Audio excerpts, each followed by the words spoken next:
Okay, cool. I think we are live. Yes, we're live on Facebook and YouTube. Welcome to the Feel Inspired podcast. I am, of course, Amit Sodha. And for those who do you know me, I'm Amit Sodha. For those who don't, I'm Amit Sodha. Nothing changes there. I'd like to welcome you to my podcast.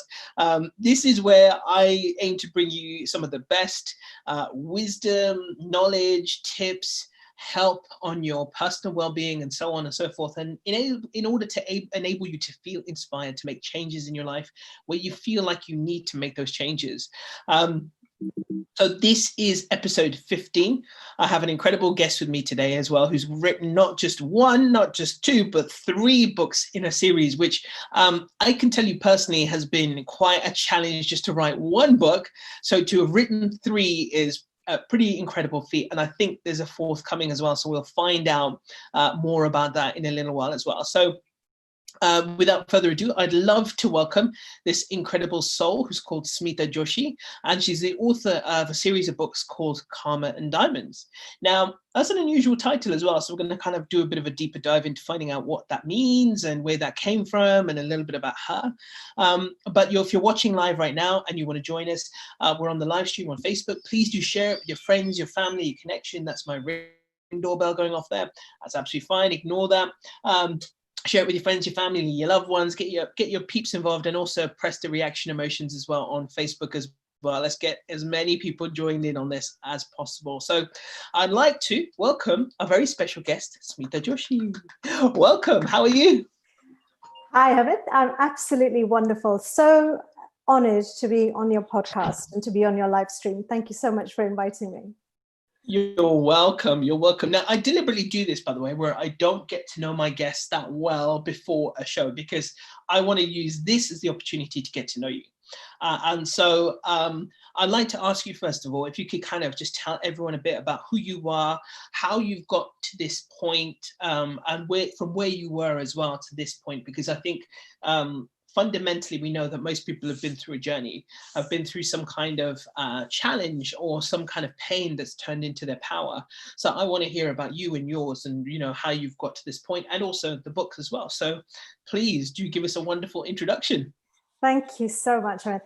Look, the first thing is I don't want to spend too much time talking about myself. I've written a trilogy, which is a very, very deep journey of self-discovery. I'm here to talk all about you today. Well, what I'd like to do is, what I mean by that is, what I'd rather do is to actually talk about or talk in terms that's relevant and that would be useful and valuable to people watching, people listening to your podcast, because it's great. I'll share something about myself, but my thing is to really want to talk about the journey in a way that other people can truly benefit from it. I think for myself, anyway, that's a lot more interesting than just talking about myself. I have a question for you, though. You said I could share this on live stream on Facebook. How do I do that? That's okay. Listen, if you haven't done it yet, don't worry about it. We'll come back to that. Let's carry on with the podcast, and you can always share it later. And that goes to anyone else watching as well. You can always share it later as well, so it's not a problem. Fabulous. So please do continue. Actually, I do want to hear your story. I want to hear you talk about yourself. This is the whole point, because I think for me, what that means is that someone could resonate with something that you've been through, that they're going through, and as a result, it might give them that feeling of being inspired to do something, go on and write a book, change something in their life, go on and live their dreams and their main passions and so on and so forth. So please, I think don't ever, in my opinion, don't ever say that. I think people want to hear powerful stories. They love it. Sure. So the story as such is centered for me around the discovery and the connection of something that is very central to all of us, and that is the inner voice. And that inner voice is what I really write about in Karma and Diamonds. And why is that inner voice relevant to the story is that everything that I have experienced in my life as a challenge, and I've had a few, starting at the age of 7, as my book starts with the the one line, which I think I don't want to take away from people. I would love for people to just go online and just see chapter 1, the first line. My story starts at the age of 7. And on that day when I was 7, something happened in my life where I thought I was going to die at the hands of somebody that I loved. And it was completely unexpected. It was completely out of the blue. And that day I actually had such a big shock. And, you know, like all children, most children in India where I was growing up, I was being brought up by my grandmother. I lived with my aunts and so on. We had a home shrine, as we do, you know, in Hindu households. And the practice was that we went to the shrine in the morning after showering before I went to school. And then after, in the evening, when I came home from playing outside with my friends, you know, wash your feet, which would be very dusty from the almost desert-like place that Porbandar is in Gujarat, which is, by the way, Gandhiji's hometown as well. Lovely. So you come home, and you know the first thing you do is wash your feet, and then I was taught to go and sit at the shrine before dinner and then do my little pujas, you know, little prayers, my mala, and so on. In the morning, the situation was to the ritual was to do jap, you know, 108 beads, which for a 7-year-old or even earlier, when I was taught, this was like an enormous amount. But that was the practice. And what happened that day was that the shock was so massive that I actually sat there and I had words with God.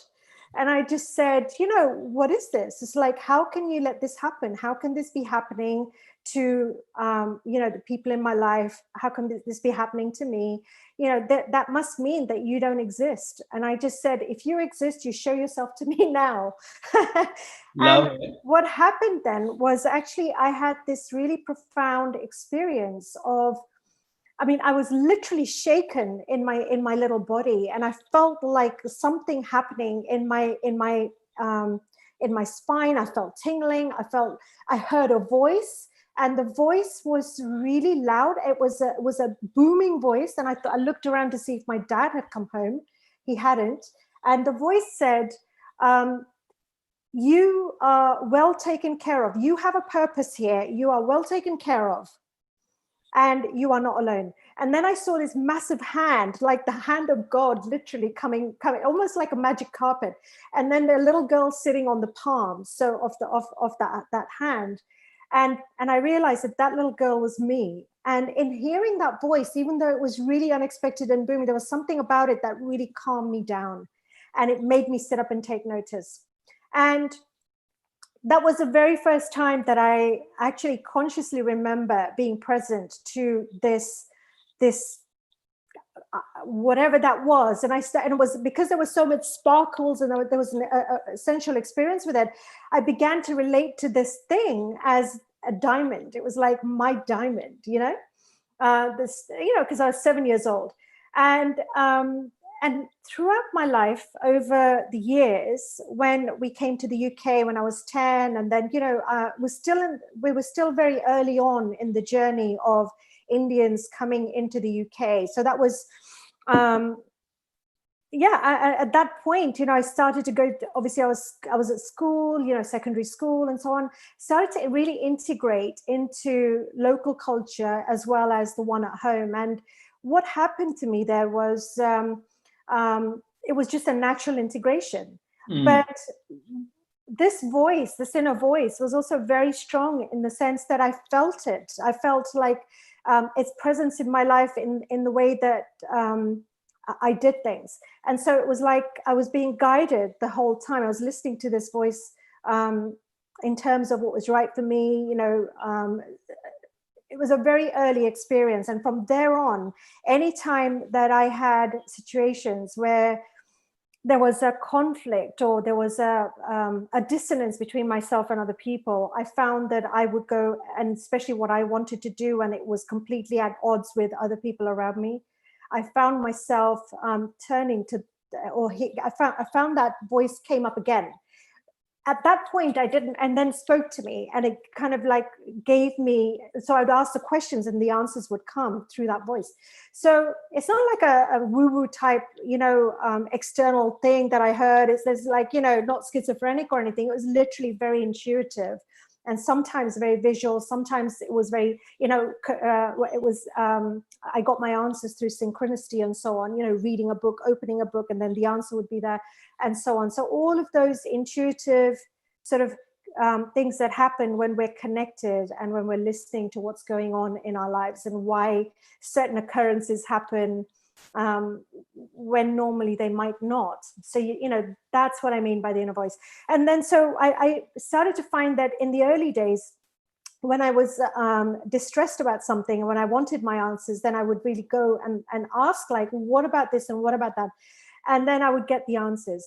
But in my 20s, so in my 20s, in the sort of mid 20s, when I was now working in corporations and so on, I found that the voice died down quite a lot, and I missed it. I missed the feeling I had when it spoke to me, when it connected with me, and so on. And so I asked the questions like, why does it only show up, when I'm in distress? Why? What is that? Is it possible for me to hear that voice? And maybe just ask questions, about other things in my life. And so that's when I started to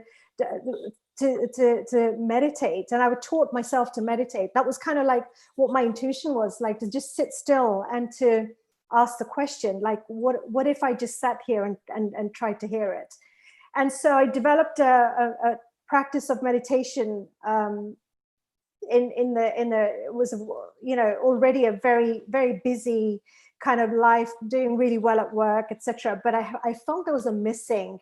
There was something missing in everything that was going on around me that was really great. It was external circumstances were great. I was doing well at work, but I missed that connection.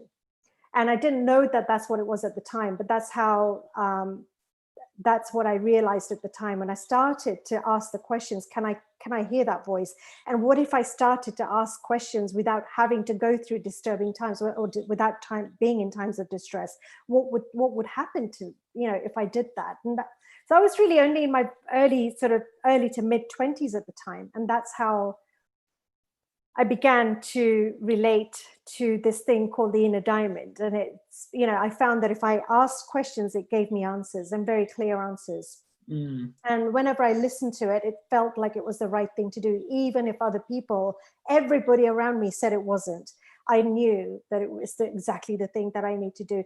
And early on, I realized that if I was ever going to be happy, that if I didn't listen to that voice, and I listened to everybody else's opinion about what was right for me, that actually life might be okay, but I knew that I would not be happy.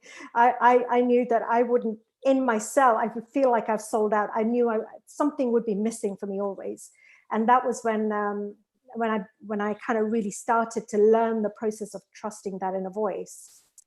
And that inner voice, I later then asked, is like, what is that voice? Is it only I hear it? Do other people hear it? Where is it coming from? What exactly is it? So again, it kind of guided me to go on specific journeys to various parts of the world, starting in India.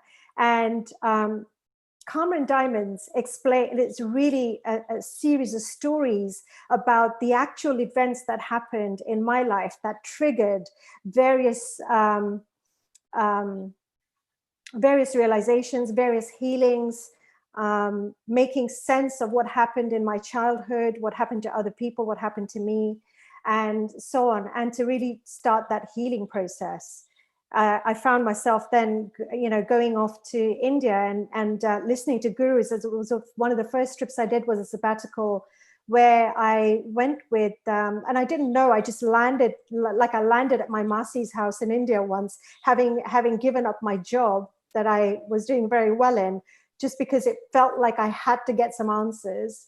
And of course, to everybody else, it seemed like it was completely crazy thing to do, but I knew I had to do it. didn't know why I was going. I just knew that I was going to go on a journey and I would find some answers. Didn't know how, didn't know where. So I began where I knew, which was at my Masi's in Ahmedabad. And then as things happen in India, people, and I kind of just shared that I shared what I just shared with you, is that I'm here to get some answers. I want to learn some things about our culture. I have some questions. They are very deep questions, and I just want some answers. And so people started to introduce me to this Swami and that Swami. In the end, with one of them, I ended up going on a trip across India and his team of doctors. And they were doing like what they called an eye camp, where they provide seva, where they basically give surgeries and cataracts and so on to the very, very poor people who cannot afford hospitals and medicines.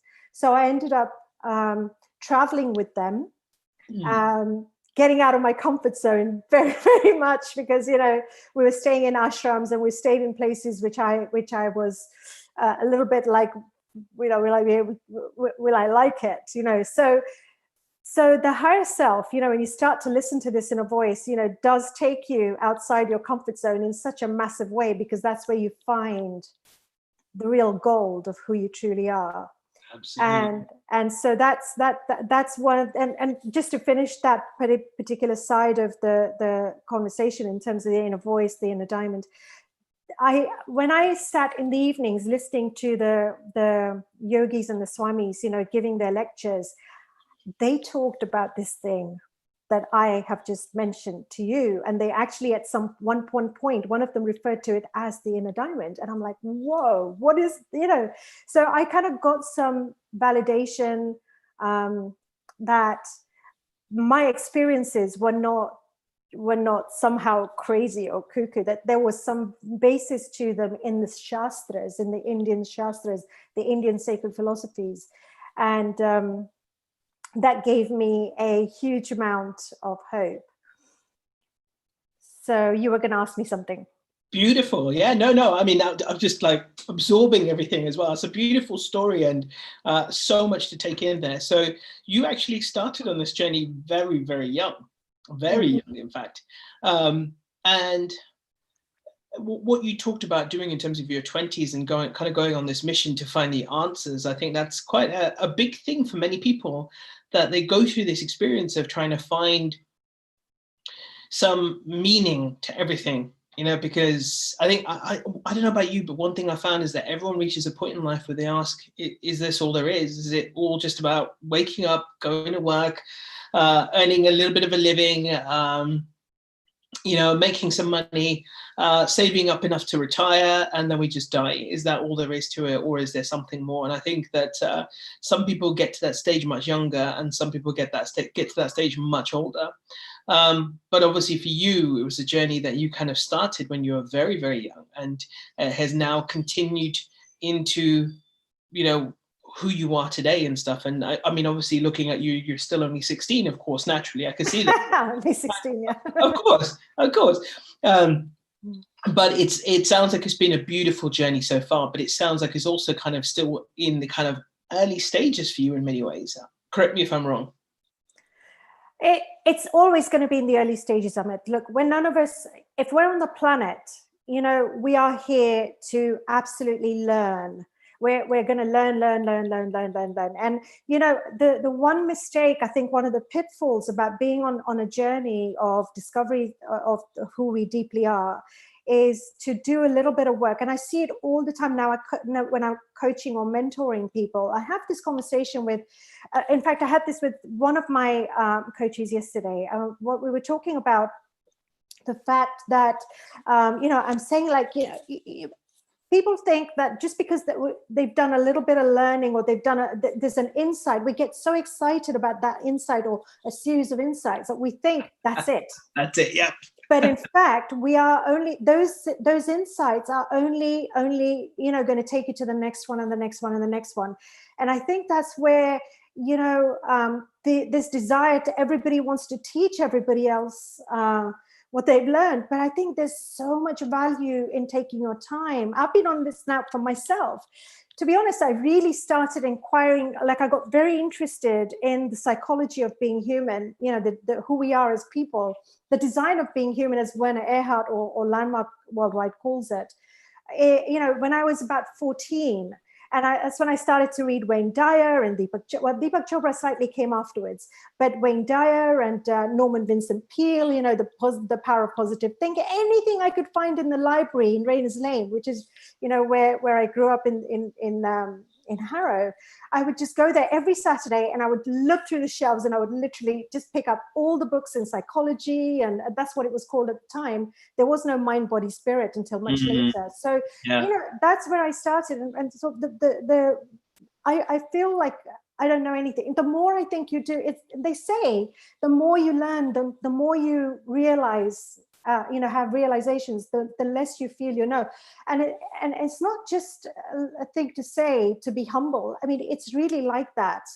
Because for me, the true mark of somebody who has done any level of discovery of the self that we're talking about with a capital S, that inner voice, that higher self, the Atman, you know, which is what is called in Sanskrit, at least in one of the philosophies, the Vedanta philosophy, is that you realize that actually it's like it's infinite. It's just infinite. You know, it's a field. They call it a kshetra. You know, the kshetra Brahman is like it's a field of consciousness.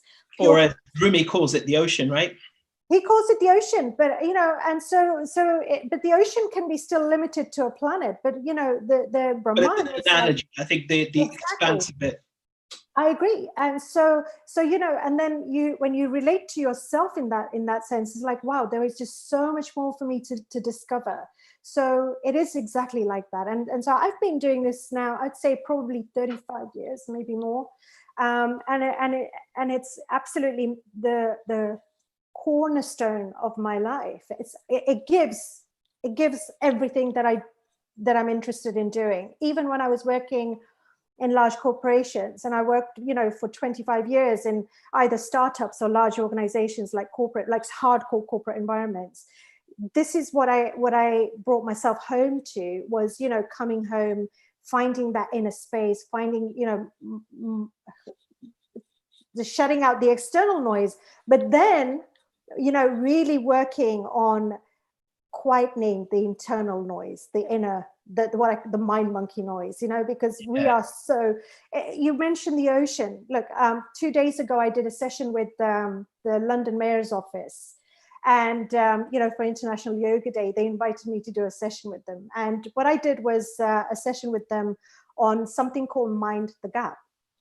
And, you know, I've been recording a lot of meditations lately. I'm now, I think I'm on my 22nd, and I'll start to release them in due course. But one of them is called Mind the Gap. And this session that I did with them was really about, you know, most people have heard you're not your body. Most people have heard you're not your mind. Then who are you? And so even I asked, you know, in chat, like, who are you? You know, so people come back, are you talking about, you know, in mindfulness, you know, we talk about your consciousness. I'm like, yeah. So we're talking about that. But, you know, knowing something, it's like most people know how to lose weight, right? But doing it and actually, you know, developing or cultivating the sanskars, you know, the deep imprints within our consciousness, within our behaviors, so that it becomes a natural thing to do in your life on an everyday basis. That's a whole other ball game, right? Knowing something makes zip difference, right? We know that. So I put a quote on my LinkedIn the other day, and I made it up. It was just one that said, having knowledge is like having fake money. It may look good, but it's not actually worth anything until it's applied. And I think that is, you're right, it's so true, isn't it? That people can, like you said, right? Sometimes people will learn one thing. And like, I've had this happen to me, and it's not a bugbear as such, but it does happen. It's sort of like, and I make fun of one of my friends as well. He does this a lot. So he's just recently got into like meditation, spirituality. I've been doing, like you, I've been doing it so many years, decades. I've been doing it for 28 years. And he's just recently got into it.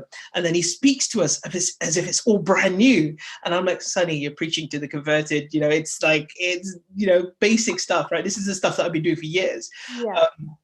But I get exactly what you're saying, that it, and you know, the modern term for you're talking about there is that people refer to it as habits, right? You know, it's the same thing. You know, we first make our habits, and our habits make us. And you talk about sanskars, right? It's actually really developing it and actually putting it into practice and making it part. Yeah. I'm just going to pause you for 1 second while we just say hello to a few people. Hi Sat, hi Kevo. By the way, to anyone watching as well, if you've got any questions for Smita, I've got my phones there as well at the ready, so I can actually see any questions that pop up. So if you want to pose any questions to the lovely Smita, feel free to. Sorry to interrupt you, by the way. Please continue. I just wanted to say that one thing. No, not at all. Yeah, so you know, you're talking about it. So there are two things about what you just said that I want to speak to. One is that you know, when people are so excited and they talk like they have the answers, and you know, they're going to tell you about it. It's really wonderful to kind of receive that with the enthusiasm, because you know, that's their breakthrough they're sharing with you. You know, so it's like, it's such an honor to be the person that they share that with. And yet at the same time, the pitfall is that it's not really knowledge until it becomes you, right? Until it starts to use you.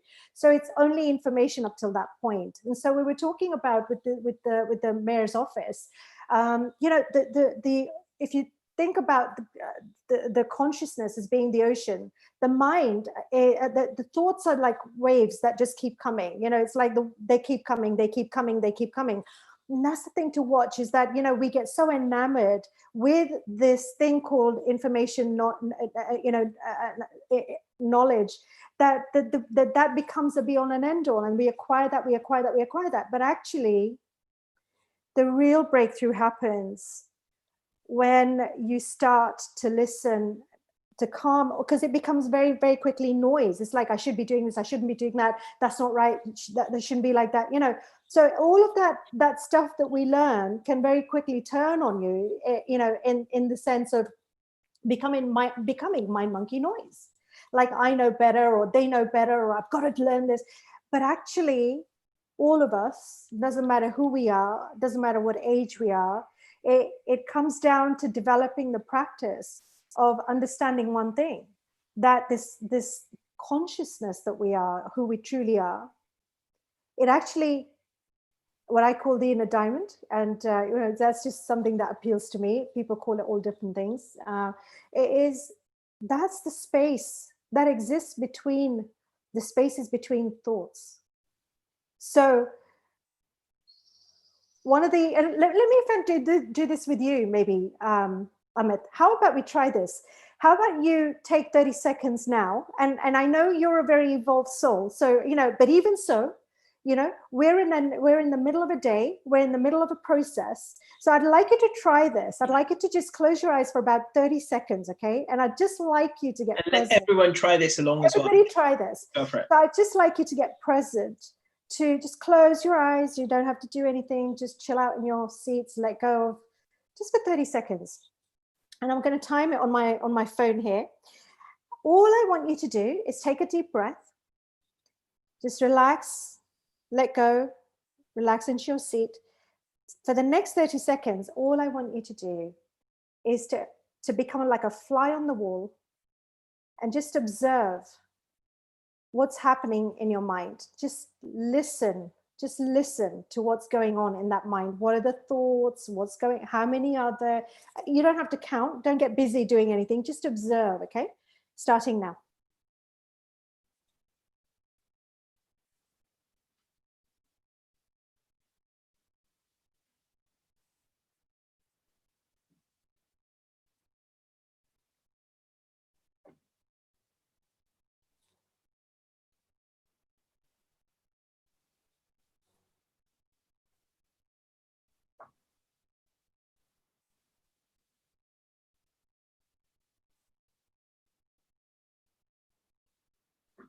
Okay. Good. So let's ask people, Amit, before you you give me your answer, see if anybody can tell us in the chat box if there are people there. Yeah, to everyone who's watching, let us know as well. What did you observe? What did you feel there as well? Did you feel other things coming in? What did you feel? I think that's a really good question, really powerful exercise. While we wait for people to respond, I started meditation at the age of 15, so I was very young as well, like you, and I was teaching adults within about 6 months. And although I've kind of been a practitioner on and off over the years, more recently, I make a point to meditate first thing in the morning. Although people say that it's the most powerful time to meditate, I also find it's the most difficult time to meditate. And that's the reason I do it then, because if I can do it then, to do it other times is easy. Like doing it right then and getting into what I would describe as a high vibration state or a powerful state was quite easy. But to do that in the morning when you've just woken up, you're a bit groggy, you've had dreams, you're still not, completely together with it, for me, tends to be a bit harder. But also at the same time, I consider that part of my own personal training, because if I can do it then I could do it at other times much easier. So yeah, anyway, so I have exactly the same with my yoga practice. So if I can practice, if I can do a dynamic, like an Ashtanga yoga, Vinyasa yoga practice first thing in the morning, then because that's when the body is the stiffest. And that's exactly as you say, the mind is, the sleepiest. So it's perfect to train yourself to do it first thing in the morning. So yeah, I completely get that. Yeah. So while we wait for people to answer, I think can you give me your answer to what did you see? Actually, I felt very still, very. I fell into a place of very deep consciousness. I did have a couple of moments of distraction when I heard a couple of bits of noises outside. But aside from that, what I feel is when I describe to people for meditation, for me, firstly, I feel a very, very powerful sensation in the center of my forehead. And that kind of permeates my entire head and starts to go down into my shoulders and my body. But I feel just very at peace, very at calm, and very connected to everything. The energy, all the energies around, the energy in this table, the vibration in the atmosphere, the wind, the air, the rain, everything. So I feel very connected to everything. And I feel that even just in that 30 seconds, I feel it there as well. I feel very connected and also very light. That's exactly, so what's happening there, Amit, is you're sliding into the space, the gaps between the thoughts. So that's the space that you're sliding into, where you're experiencing that calmness, that oneness, so that's the space we're talking about, but it takes practice. And what happens typically when people we're mostly not present to that, we have the fact that we even have thoughts, unless they're really, really loud. There are days when, the mind is so full of stuff that you cannot move for it, right? So it's like, and everything, and then there are opinions, there's kind of likes, dislikes, there's things to get done. All of that stuff is just there. And it's the biggest distraction that we ever have is our thoughts and the stuff there is to be done and whatever else. But actually the practice of meditation, the learning to listen to that voice, is to actually calm down the mind monkey noise. And that's just the practice of sitting down and just closing your eyes, even just for 10 minutes. I mean, 10 minutes is a long time, by the way, when you close your eyes. But, it's just that in that space, you start to notice that the thoughts have mini gaps in between them. And it's the gaps that we want to slide into, because that's the ocean. That's Brahman, that's the Atman, that's, inner diamond, whatever you want to call it. That's the consciousness that we truly, truly are. And so Karma and Diamonds is really my journey in stories that everybody can relate to. Because again, I wrote the stories in a way where people can actually see read from their lives, what's relevant to them, so that they can really get inspired to, put my experience, but frame it in inside of their own context.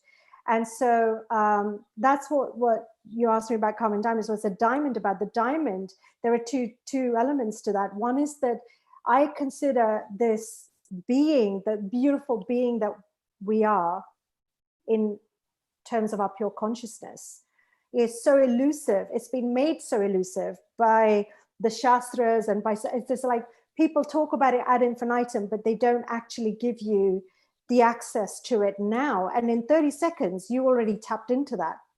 In just 30 seconds, you already tapped into it. So my point is, it's accessible now. It should be. If it's that powerful, it shouldn't be anywhere else but here right now. And it is. All it takes is a deep, what we call a sankalp, like a sankalp is normally translated in English as intention, but it's not intention in the English sense. It's more like like an oath. It's like a promise to yourself, you know. Like a decision, right? I would almost define it as a decision, almost in a way. A choice. Yeah, a choice. But it's more than a choice even. It's like you know, I give myself, like it's something that has to be. This is what it is. Like I say X, and that's what it's going to show up. So it's more like an oath, a promise. It's an emotional thing. It's an emotional intention. Something that you're really wedded to. There's something like, no, this is what it is. And, you know, come hell or high water, whether I'm feeling well, whether I'm feeling ill, I'm going to do, you know, I'm going to connect, I'm going to slide into those gaps between my thoughts, and I'm going to experience who I am, you know, on a daily basis, because anything else just feels empty. And that's where this something more comes in. Like there must be something more. What is that something more? That is the something more. That is it, you know. And it's not anywhere else. Now I've gone all over the world. You know, I've been to India, God knows how many times, Bali, Hawaii, Australia. I've gone all over the world, you know, in my journey. Now I chose to do that, but I knew all along that actually it's in here. And, you know, sometimes we need to go further away from ourselves, our daily environment, in order to have that training of, you know, get the mind monkey noise from our daily lives for it to really, really calm down. But meditation is really what it comes down to, is that's really what it's about, is like, you know, allowing yourself to just get that there is something so much more valuable and beautiful and juicy. There is so juicy, it's orgasmic, it's blissful, you know, it's something really amazing that is there for me to experience. All I have to do is commit, give my time to it, you know, even if I don't give it too much time, it's always waiting. It's just so eager, you know, to step in. So that's why when we sleep, you know, that sleep is important. That's when we connect to that space. That's when we slide into those gaps.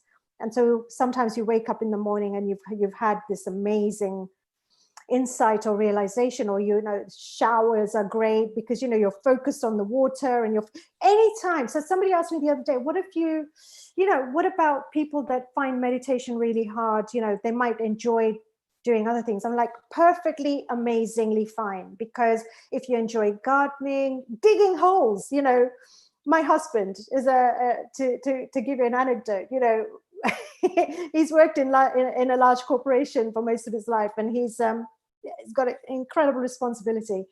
And, you know, sometimes things can used to get very, very stressful. I don't see him doing this anymore. We have other ways of him managing his stress. But in the old days, he said he used to dig holes in the garden, literally just dig holes in the garden, right? That's all he did, that was how he dealt with his stress and frustration. But that's because doing that, you know, it's like playing golf or going gardening or doing gardening or driving.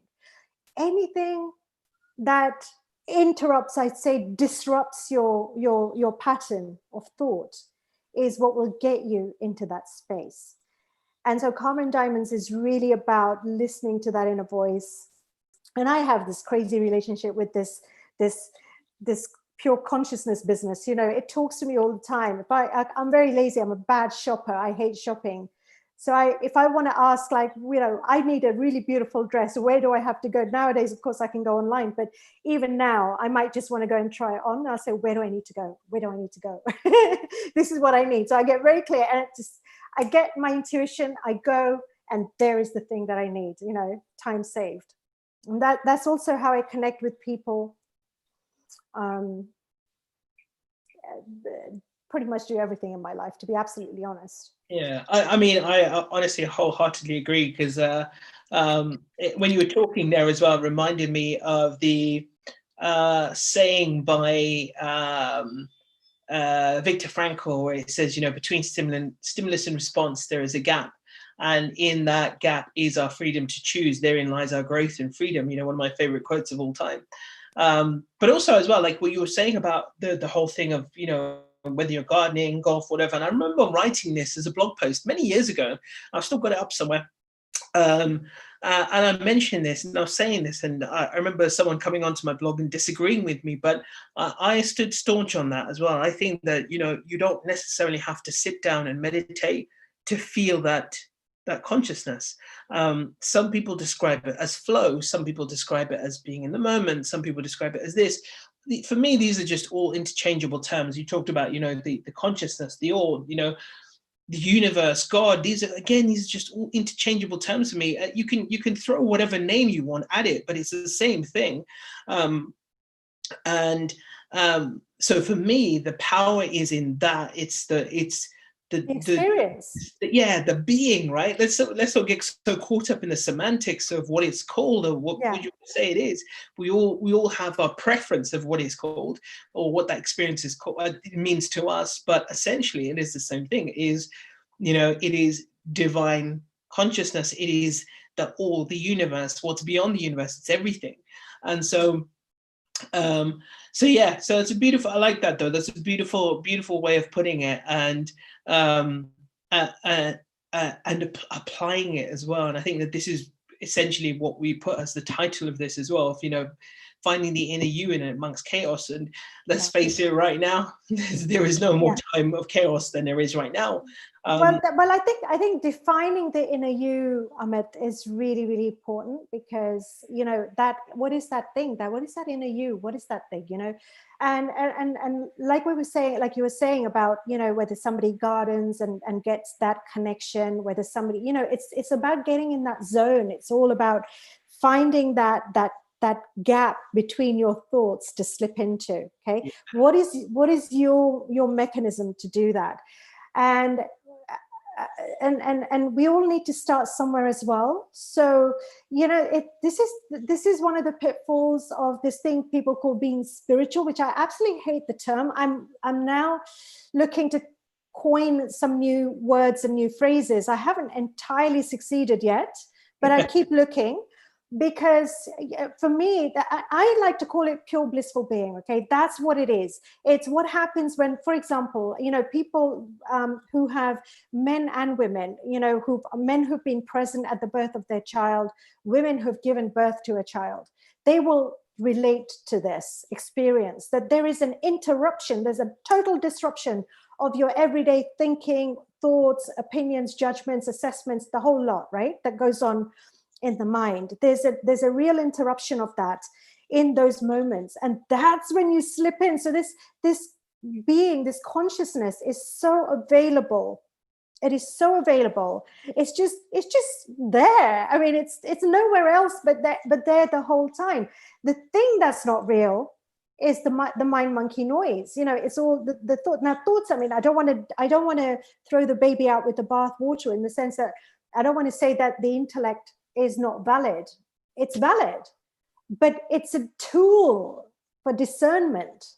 It's not the be all and end all. We don't want it. This is the reason why, for example, when I've worked in IT environments, I've worked with banks and large corporations most of my life, and managing very large clients, sometimes global accounts. and where we have, multiple very, very complex IT technology projects going on with teams in multiple locations and so on. And one of the things, I love all of that mental gymnastics. I love the new technology, learning about it, what's going on in the markets, market forces, what's happening in the world of corporations, what is the best strategy, creating strategies. I love all that. But I knew it was something I did as a game. I learned that very early on, that it's not the be all and end all. When we get sucked into the mental gymnastics of our lives, that makes us feel like the ego loves all of that. The ego, the identity, it feels so intelligent and, like big, inside of all of that.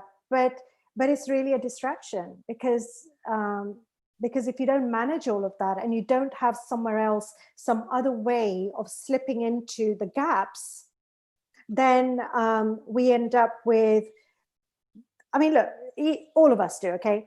We end up with stress in our shoulders or other body parts. We end up with distress in some other way, or dis-ease. And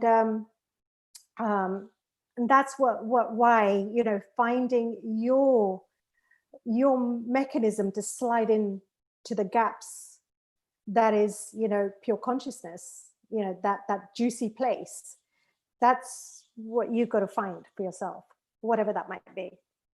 Yeah, absolutely. Again, I couldn't agree more. It's so important because, we get to a point in lives where, as I mentioned earlier, you start to question things, and, it's interesting because you can sometimes speak to, without putting too much of a label on it, but a youngster, perhaps who's not experienced anything like this in life in general. And equally, you could speak to someone who's a lot older, of course, as well, who's never experienced anything like this, but they will start that question, that process. Like, I don't know about you, but the amount of people who approach me now and say, look, I'm not enjoying my job. I'm not enjoying, by the way, just let's say hello to a few people. Hi, Rishi. Hi, Prakash. Hi, Geeta. Steve as well has just joined as well. If you've got any questions for the lovely Smita Joshi, who's my special guest today, please do throw them her way, or just write them on the screen and we'll see them. So people kind of get to this point where they start to question their own reality. And I find it generally stems from they get to a point where they start to feel very unfulfilled because they had this perception from a younger age that I'll get a job and that will be a level of fulfillment, then I'll get a house and that'll be a level of fulfillment, and then I'll get married and have kids, and each of these is going to be a milestone in my life which will give me something, which will give me a feeling, a sense of that satisfaction, that that beautiful thing that most people expect. But then they get there and it's almost like, now what? And that's the point that people will reach and realize there's actually so much more. And this is what we're talking about, which is obviously whether you want to call it, again, consciousness, God force, the universe, state of being, mindfulness, whatever you want to call it. You can use any term. You can throw any term at me. What about your blissful self? How about that? Yeah, blissful self. You in a complete state of being of highest vibration. Anything. I really don't care what people throw at me. Yeah, see, but I think it's important, Amit. I think it's important. The languaging of these things is important, because it's like in marketing. Who are you speaking to? If we don't get the articulation in a way that appeals to different audiences, then people, as people who are passionate about this subject and want to make a difference to other people, I'm finding that languaging is actually everything. And also inside of that languaging, we get to, you actually get to land with different people in different ways. So don't get me wrong, by the way, don't get me wrong. It's not that, because I'm a big believer like you in the power of language and the words we use. And I say this to people as well. But it's the experience that matters, yeah. Exactly, right? What is it we're actually talking about? And when people, come to me and say to me, oh, let's talk about God who's called Krishna or God or Allah. I'm like, have you noticed that every, religion or, cultural personas in the world has always had some sort of philosophy of a higher power.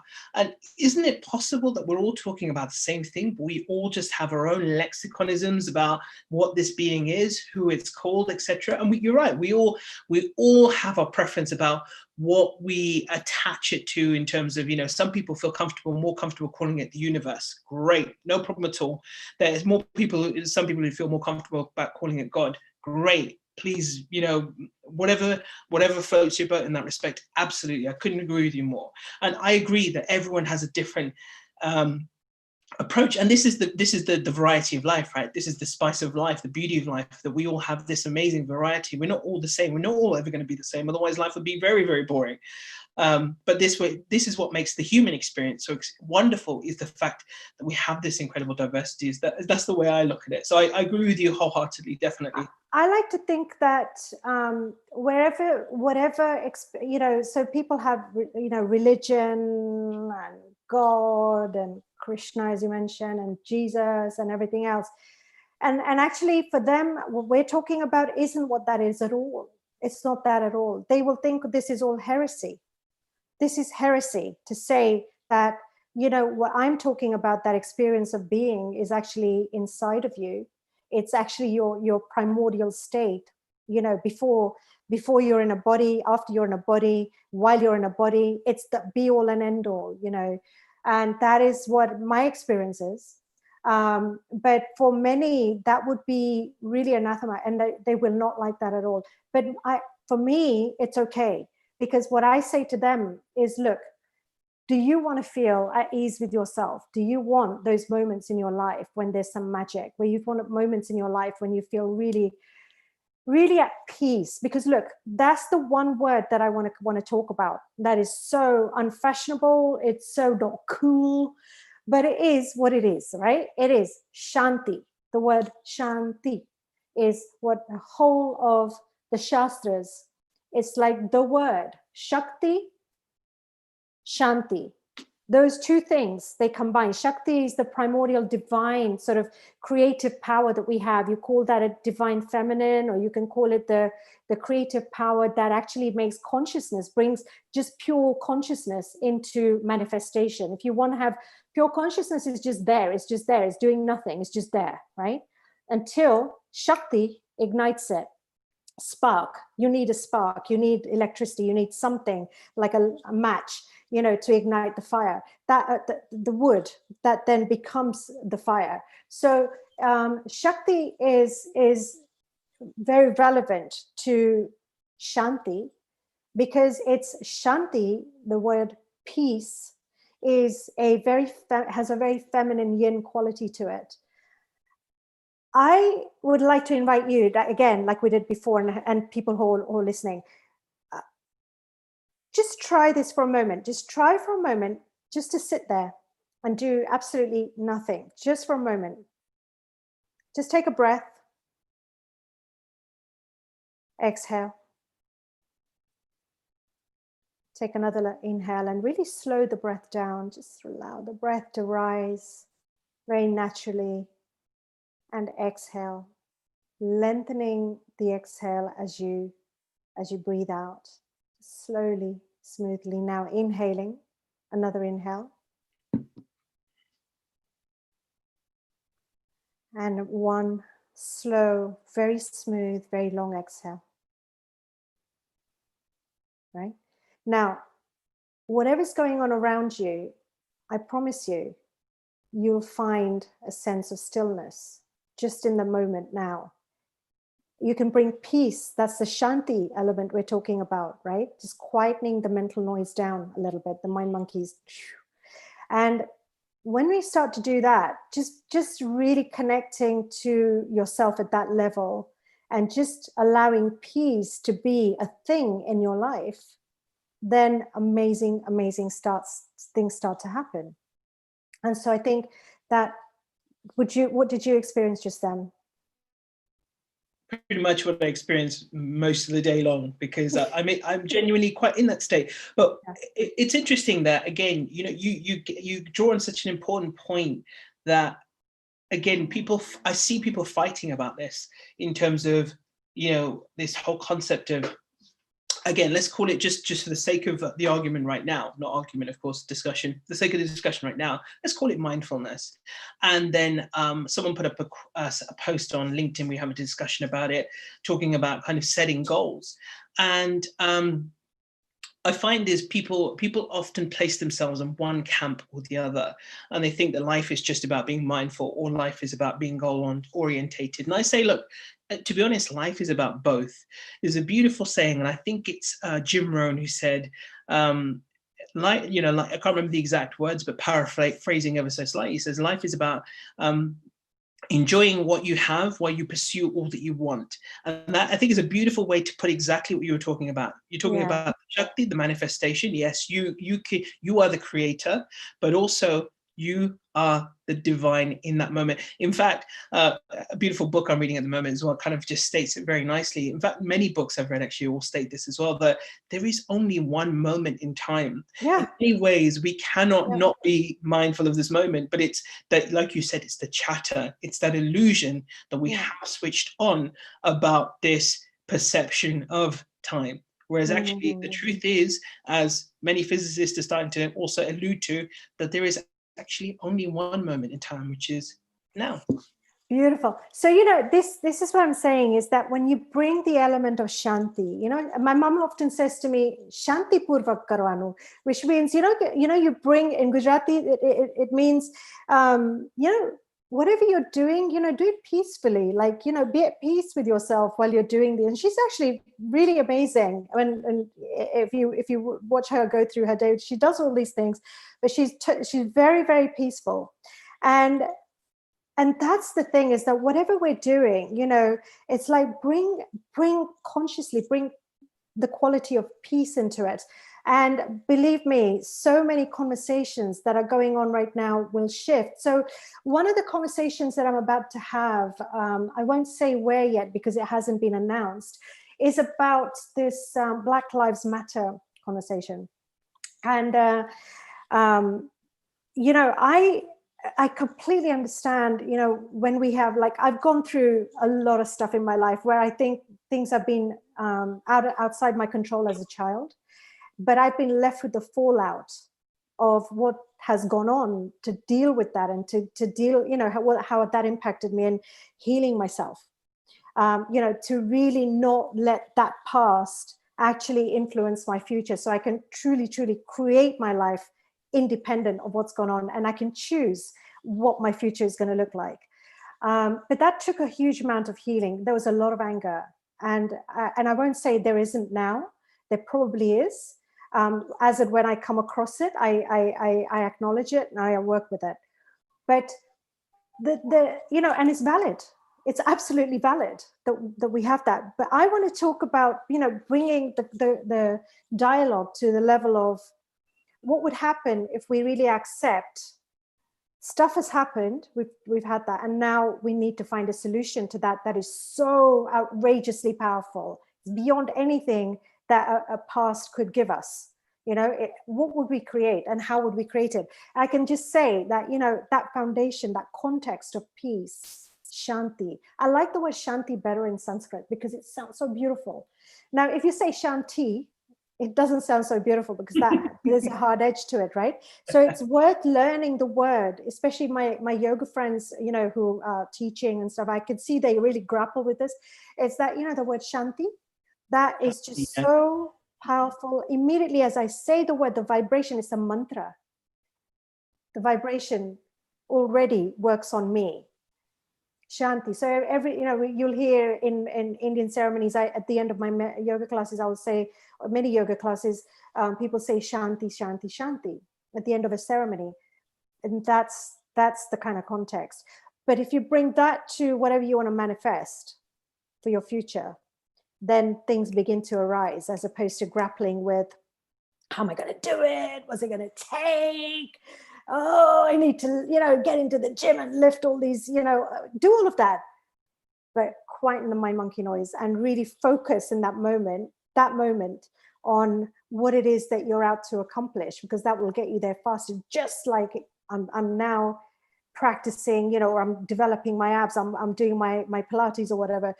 That's my focus. My focus is on, like, what is my body doing? What am I doing this for? Why am I doing this? You know, I'm doing it for the purpose of having these amazing abs. Yes, why not?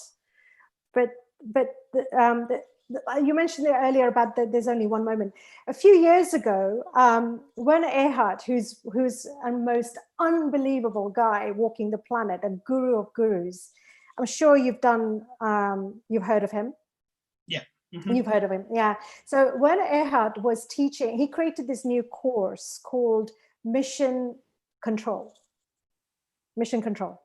And it was about becoming more productive. It was about becoming like ridiculously productive.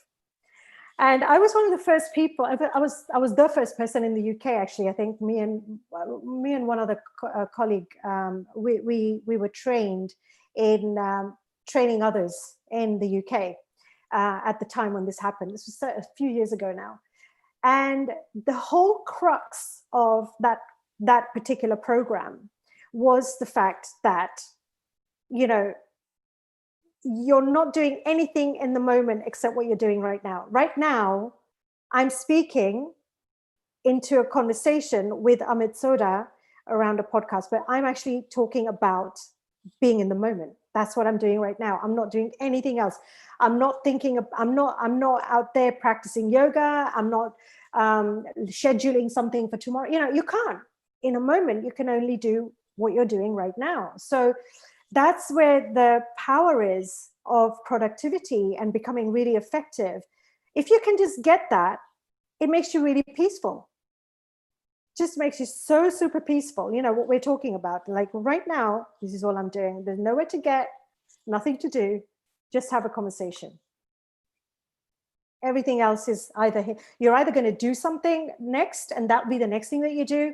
If it keeps going on and on in your head, like you've got it. It's like, I need to do this, or I need to do a few videos for my YouTube channel, and I need to, develop my Instagram following or whatever it is. It's not happening now. If you're going to do it, schedule it. Otherwise, stop filling your head with it, right? And the power of all these tools in a hand, right? I mean, I could easily be sitting here. I'm going to do the shopping. I'm going to do this. I'm going to go buy some milk. Oh, I need to, order this, that, the other. I need to do. It's so easy. It is, but it is very easy for people to get lost in that. But it's just like you said, right? In the beginning, you mentioned this as well. It's the practice. It's the application of this, because you're not going to achieve that Shanti overnight. It's not going to happen. It's like anything else in life, you have to make the effort towards making it happen. And you have to practice this and putting yourself in that moment, in this space right now, not thinking about what you've got to schedule on social media, not what you've got to do in 10 minutes, what you're going to do after this, all that kind of stuff. You've got to kind of bring yourself to this beautiful moment, which is two souls having a wonderful conversation, which I love. And there are so many reasons to not feel shy. So the moment you bring yourself into that state, something will happen, somebody will say something, and boom, it's gone, right? It's just gone. So, this is the reason why we can talk about having there are so many conversations, so many tools, etc. But unless you develop something in its essence and instill it, and really, you've got to embrace that with in an emotional way. It's got to be something you really want to create. You will really want it. Otherwise, it's just something that you say you want, but you haven't really created that fertile inner emotional landscape. See, again, Sanskrit comes in. It's such a beautiful language. This sankalp, where you have that one pointed, we call it ekagrata, that one pointedness in that deep committed intention, that feeling, that sense of, I really, I just really want, this is so amazing. The idea of something really excites you. Until it does that, then nothing can happen, because it's just something you want. And we want a lot of stuff. I want to be 6 foot tall, but I'm not. I am. It's not going to happen. Come on, where is your power of manifestation, Smita? Come on. I've achieved it. I'm 6'2", 3", whatever it is, and that was power of my intention. That's how powerful I am. See, I missed out on that one when, I was manifesting some other thing at that time. So I missed out on that one. But yeah, it's just, and again, the other thing as well is, Amit, and to do that with, like we were talking about this earlier, about one of the pitfalls is when we start on a journey, it's a practice. Life is a practice, is sadhana, yoga. I tell you, this whole thing about doing something again and again and again and again and again until it's like cooking, it's like relating, with your partner, relating in a way where sometimes you might miss the mark, but it's coming back to it again. And, just doing something again and again and again until it becomes effortless.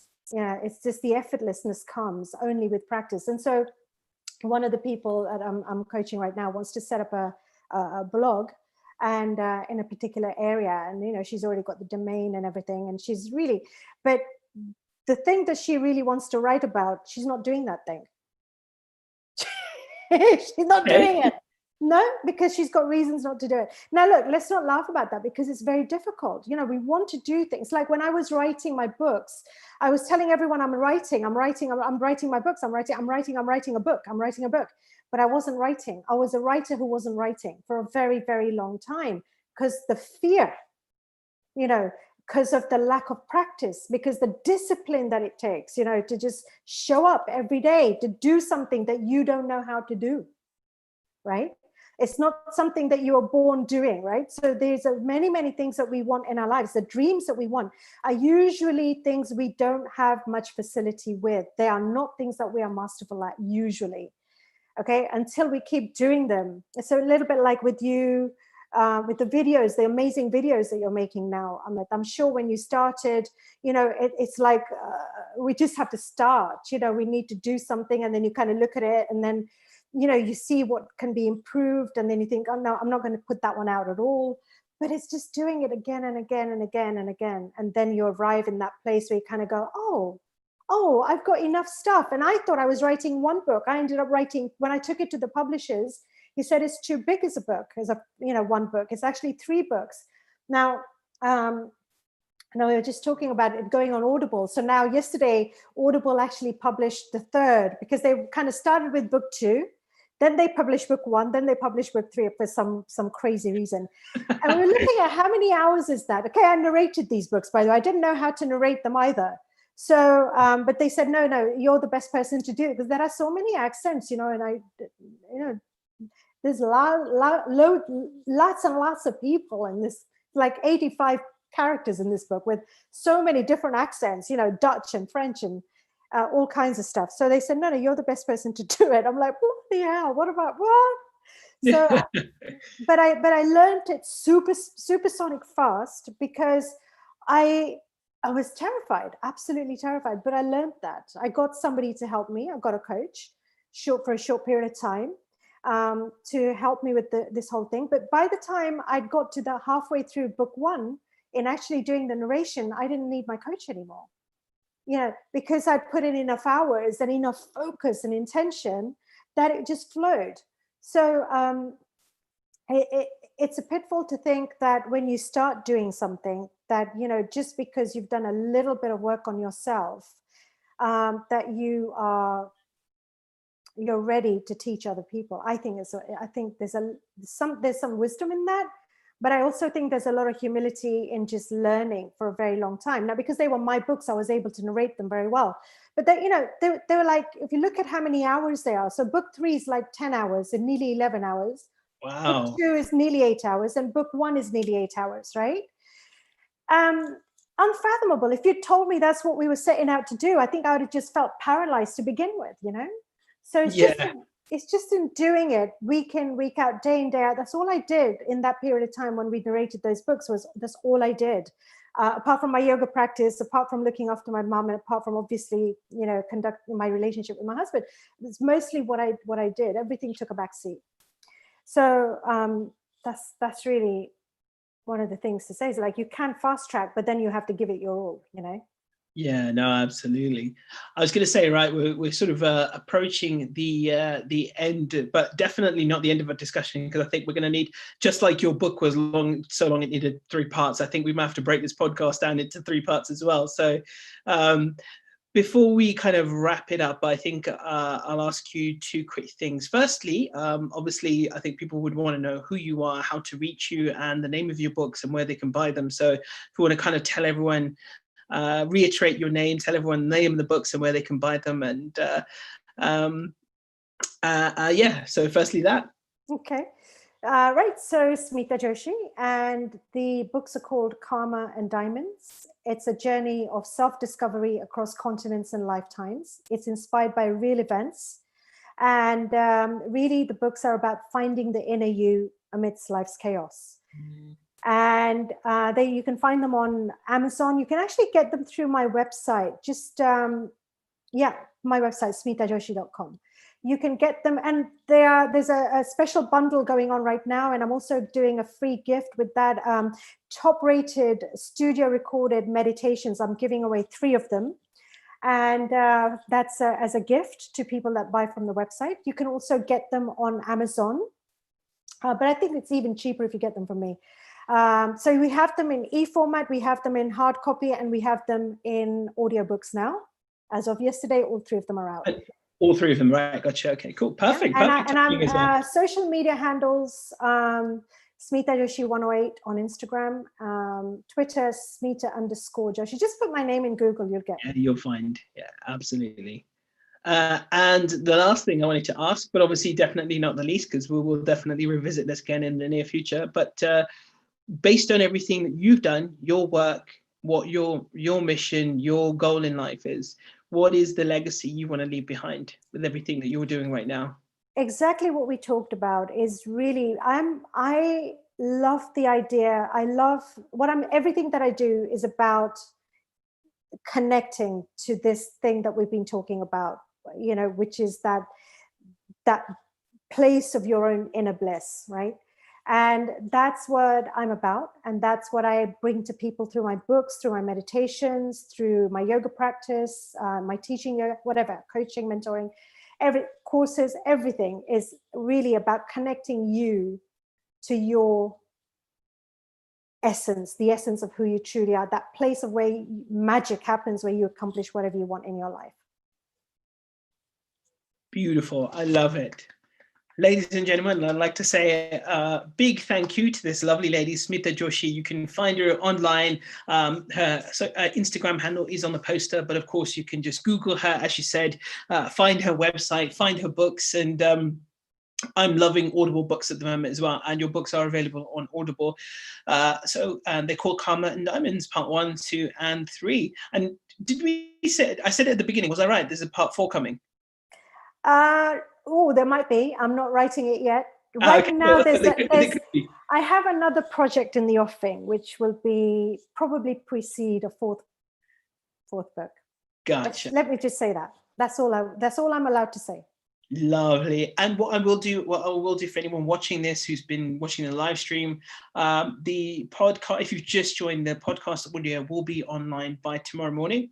And in the videos, you will find all of the links. I'll make sure that I update them later on as well. So it will include Smita's links, so you can connect with her and pose any questions direct to her. Get some meditations from her as well. So once again, I just want to say a huge thank you, Smita, for joining me on the podcast. And like I said, I think that this conversation definitely is not at its end.